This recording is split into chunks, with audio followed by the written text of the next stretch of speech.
Hello, folks. I thought I would have a little discussion here about the guitars that have gone through my hands in the last many decades. And I'm doing that now because I want to go through this chronologically while I still remember it all. And I don't remember every detail, but it's interesting, I think.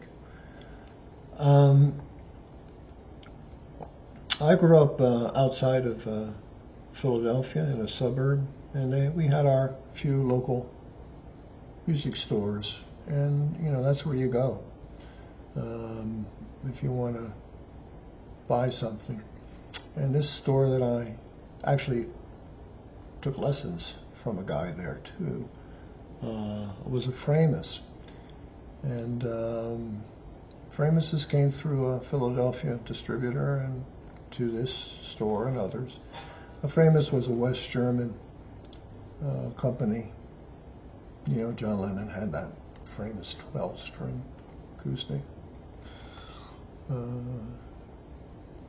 Bill Wyman had a Framus bass guitar. So they weren't unknown. And I forget what it was called. Some sort of deluxe something or another. I don't know. I have a hard time finding a picture of it, but it's around somewhere. It was a double cutaway, all sorts of. It was glitter. It had like a gold backing here and almost like a Formica looking thing over here. It was wild for its time. Lots of knobs and lots of switches. The one thing I remember is that it had a little hook right here, and that was a volume swell. That was a volume control. And when you clicked it on, it went from nothing to, and you could, that's where it should be,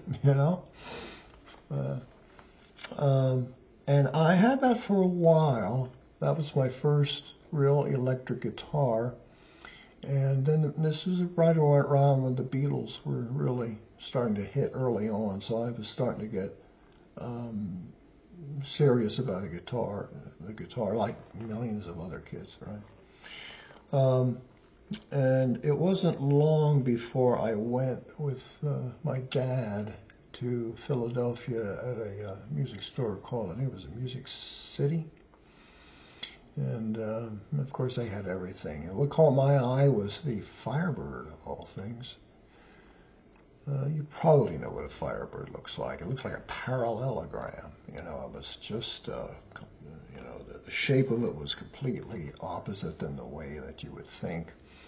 And it had banjo tuners up here in a reverse order, so that the treble string was the shortest and this was the longest. And it was a neck through. The neck went straight through the body, and then they had two wings on either side. And I've learned subsequent to then that they had maybe 1, 3, 5, and 7 issues, going more and more ornate. Mine was a 3. I remember it being rather neck heavy. I thought it was a little neck heavy. I had that at the same time that I had that Framus. I do remember that because I was playing. I met a guy, and we got a band together. And I remember my friend was so upset. He picked up my Framus in the hard case, and I guess I hadn't closed it yet, and he picked it up, and it just went flying out of there. And I was doing something else. He only told me later. I didn't notice much as far as being all beat up or anything, no. Excuse me. All right, as I go through these, the question becomes, why did you sell this guitar and get something else? And I don't know how to answer that. I'm always looking over the horizon. There's always something that I thought I could do better with. And remember, this is pre-computer age, and nobody knew anything about anything. I'm telling you. You knew maybe what somebody told you at a local music store, if that. So some of this was just ignorance. Ignorance. Like the Firebird. I have a picture of it next to my Beatle boots that I still have. Okay, after that, late 60s, I bought a Fender Telecaster. That was my first. Was it butterscotch? Was it blonde? I can't remember. But I know I had it in 69. When I bought it, 67, 68, 69, I'm not sure. But I know it was 69 because I was in my apartment. And that was the year that I remember watching the astronauts go to the moon for the first time. And while they were doing that, I think I was obsessing over getting this guitar in tune because it had these three-barrel pickup saddles. And I was getting obsessive about it. I'm going to get this to tune on all my different chords. Well, I realize now it's impossible. It's all a matter of compromise. But I kept that for a while, played it for a while, and then for some reason, a couple years later, myself and I was talking about this friend of mine. He was the lead singer, I was his and rhythm guitar player, and I was his electric lead guitar player. But he had a ES 175, a Gibson. Now he bought that for who knows what reason, because it was feeding back constantly, because we were starting to get loud. So we both traded in our guitars, and we bought what? Fender Jaguars. Why? I don't know. It's different. We hadn't had that. And, it did have a unique sound. And mine was, a sunburst, and his was blue. And, I can remember playing at some sort of picnic or something when we first got them. And there we were, playing Paul Revere and the Raiders on a Jaguars. Okay, go ahead a few years. I bought a Gibson Les Paul Deluxe. That was my first, might have been my first Gibson, and definitely my first Les Paul. Now the Deluxe, that has those small peanut pickups. They were doing that for a while because they had the shells all reamed out like that for P90s. And P90s they were passé now. We got the humbuckers. But they had all these bodies routed out for P90s, and I don't think they had either they didn't have enough or they weren't ready for the wide humbuckers, so they put in these Epiphone peanut pickups. And I didn't know it at the time, but they did not have the girth that the regular size humbuckers had. But they were fine, a little bit more treble. And I actually bought two. I had one that was gold, that sparkle gold, and the other one was it was a sunburst, maybe I don't know, one of the sunbursts there. I didn't get them at the same time. But one was stolen. I don't want to even talk about it. Should I have kept that guitar? Yes. But I didn't. A bit later, and I think at this time, I wasn't playing in my original band. It had broken up after several years, good years. We went pretty far. I bought a Fender from my local store, I bought a Fender Stratocaster and a Fender Telecaster. I got good deals. I don't think I bought them at the same time, but again, within close proximity. And they were the so-called Smith era instruments. Don Smith. He was cutting corners. They were trying to make it. They hadn't gone to Japan with Squiers to make Fender instruments yet. That would be in the next year or two, I guess. But the Stratocaster was a cutting corners instrument for sure. It had only two knobs, volume and tone, period. And it had a surface-mounted jack, not down here on the side, or well, not at the side, but you know how it is with the slant. It was flat, a flat hole here. And what else? It was a made in USA instrument, and they both sounded fine. They both sounded fine. I sold the Stratocaster first. I probably didn't get a lot of money because they looked like it was a cut corner instrument. The Telecaster, not so much. The Telecaster, and that was a Cherry Sunburst, beautiful. And the only difference there was that it was a top loader. And I found it easy to play. I love the neck. I like the fingerboard and the neck, how it joined. There's sort of a nice edge to it here, and I really liked that Telecaster. And I played it till the frets were starting to go down. And if I knew what I knew today, I would have them refretted, but I didn't know anything about anything. So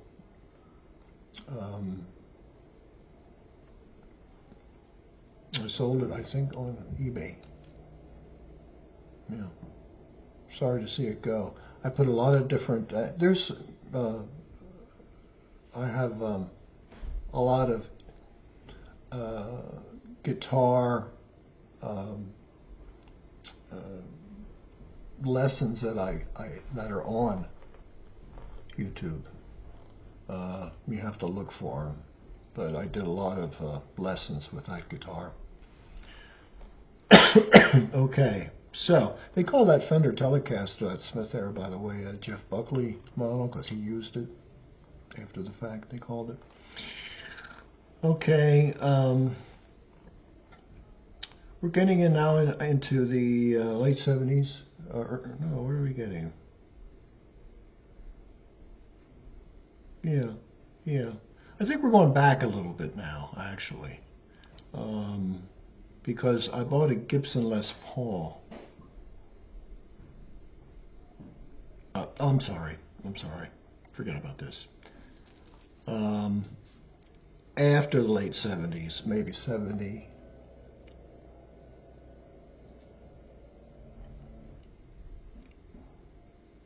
This was probably in the early 80s.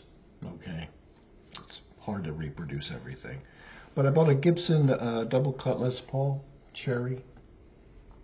That was a nice guitar. I like the idea of the P90 pickups.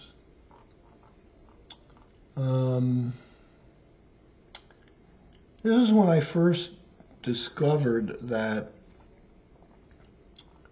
double cuts, Gibson double cuts especially, puts everything at a different place. You know what I'm saying? You know, you go for an A and it seems like 1.5 miles away. And you end up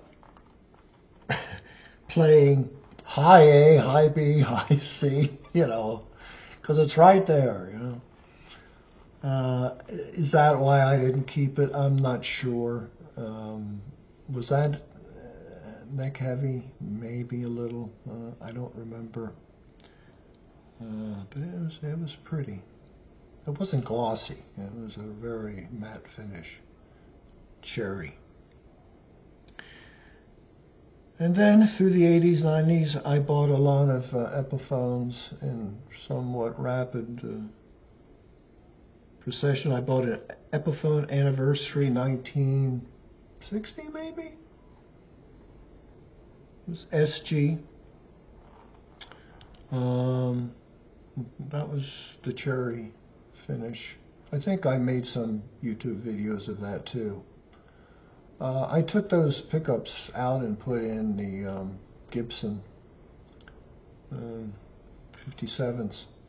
I know I made a YouTube video about that. They were nice, especially clean. Oh, they were pristine. It was very nice. Did I keep it? No. Nope. I think that was pretty neck heavy too, as SGs will do. And I bought an Epiphone ES395. I was getting into rockabilly. Scotty Moore. That was, well, he used a Gibson, of course. In his Sun Records days, just made quite an impression on me. So I sort of got into him and rockabilly in general. And of course, you can make that into a jazz guitar too. And I liked that. I put a rocker bridge in so it wouldn't get so out of tune when I used the whammy bar.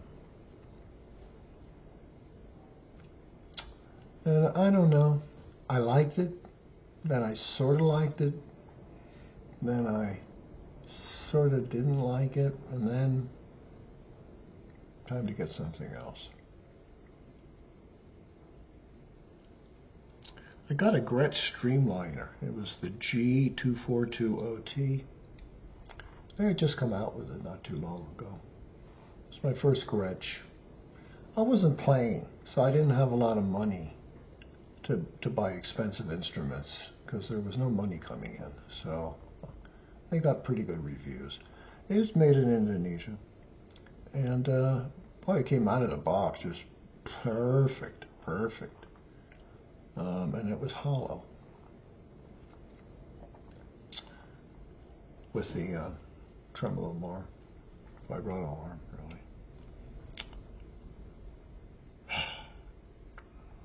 I wasn't nuts about the neck. There was something like a U, they call it a U neck, and yeah, that's sort of what it is. A little too much for me, and that was neck heavy. Not what I tried putting the strap buttons at different place here, and it's just holding up the neck, you know. At least that's what I thought. You can talk to people that it doesn't bother at all, you know. This is my opinion as I remember it. So now I'm just going to come up to date. This is a classic vibe.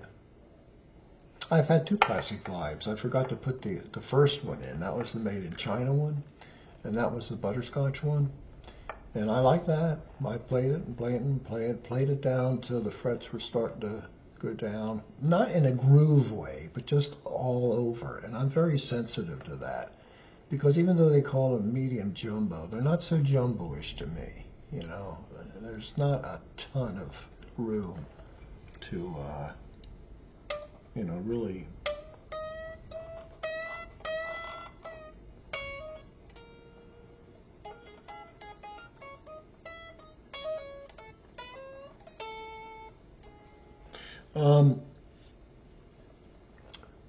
so I sold that, and like I said, now I'm up to date. I bought a Stratocaster classic vibe right from Fender in California. They were having a blowout sale, and I just couldn't resist it. And that was made in Indonesia, and so is this newer one. This is this whitish blonde, I guess they call it. And I have no problems with it. I have no issues with it. I like the neck. I like the sound. The Stratocaster is in its case. looks like a Stratocaster. You know, everything about it is just fine. I really like. I like these are narrow tall frets that they put in. A lot of people do a very minute, going over every little thing here, and they don't say that these frets are not medium jumbos. They're these medium tall, narrow tall, which I like. I like. It gives me more.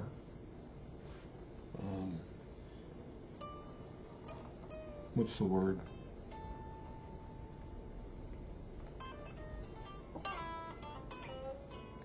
I don't think I'm going to be selling this because of low frets in quite a while, because it has more height. It gives me more leverage. And I have an ES335 Epiphone that I bought used. I think it goes back to 2012 when it was made. I looked it up. That's a cherry red. So I'm thinking Chuck Berry, I'm thinking Johnny Rivers, I'm thinking Albert Lee, and you know, why not? And that was a good one. I've kept that. That has the pull knobs for sort of a single coil sound. It's out of phase. So 3 guitars, and that pretty much covers everything for me. So thanks for watching. If you've come through all this in one piece, great. So how much would I have in guitars if I had kept them all?